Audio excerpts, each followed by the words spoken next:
நாங்கள்லாம் எங்கே போகிறோம் அப்படின்னு பார்த்தீங்கன்னா, ரொம்ப நாள் கழித்து நாங்கள் வந்து ஒரு குலதெய்வ கோயிலுக்கு போகிறோம். எங்கள் குலதெய்வ கோயில் எங்கள் அப்பாவோடது. நான் யார் யார் போனோன்னா, அம்மா, நான், பாட்டி, அந்த தங்கச்சி, இன்னொரு பாட்டி, அப்புறம் என்னோடய மாமா பையன் எல்லோரும் சேர்ந்து அப்புறம் பாப்பாவும் போயிருந்தோம். அது இன்னும் எங்கே இருக்குது அப்படின்னு பார்த்தீங்கன்னா, பழனி பக்கத்தில் மானூர் சம்திங் ஏதோ ஒரு ஊர் இருக்குது.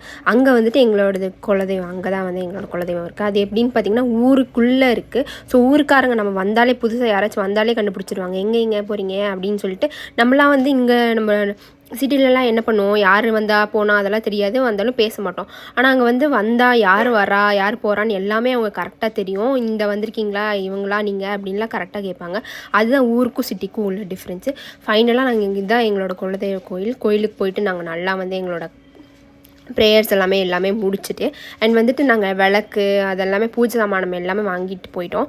வந்து நான் எல்லாருமே வந்துட்டு 2 விளக்கெல்லாம் போட்டுட்டு ஃபைனலாக வந்துட்டு பூசாரி கூட நம்ம வந்து என்ன பண்ணணும்னா, அங்கே கடையில் இருப்பார் பூசாரி. நம்ம ஃபோன் பண்ணி கூப்பிடணும். அப்போ தான் பூசாரி வருவார். கோயில் மூடியே தான் இருக்கும். நம்ம போனால் மட்டும்தான் வந்து கோயில் திறப்பாங்க.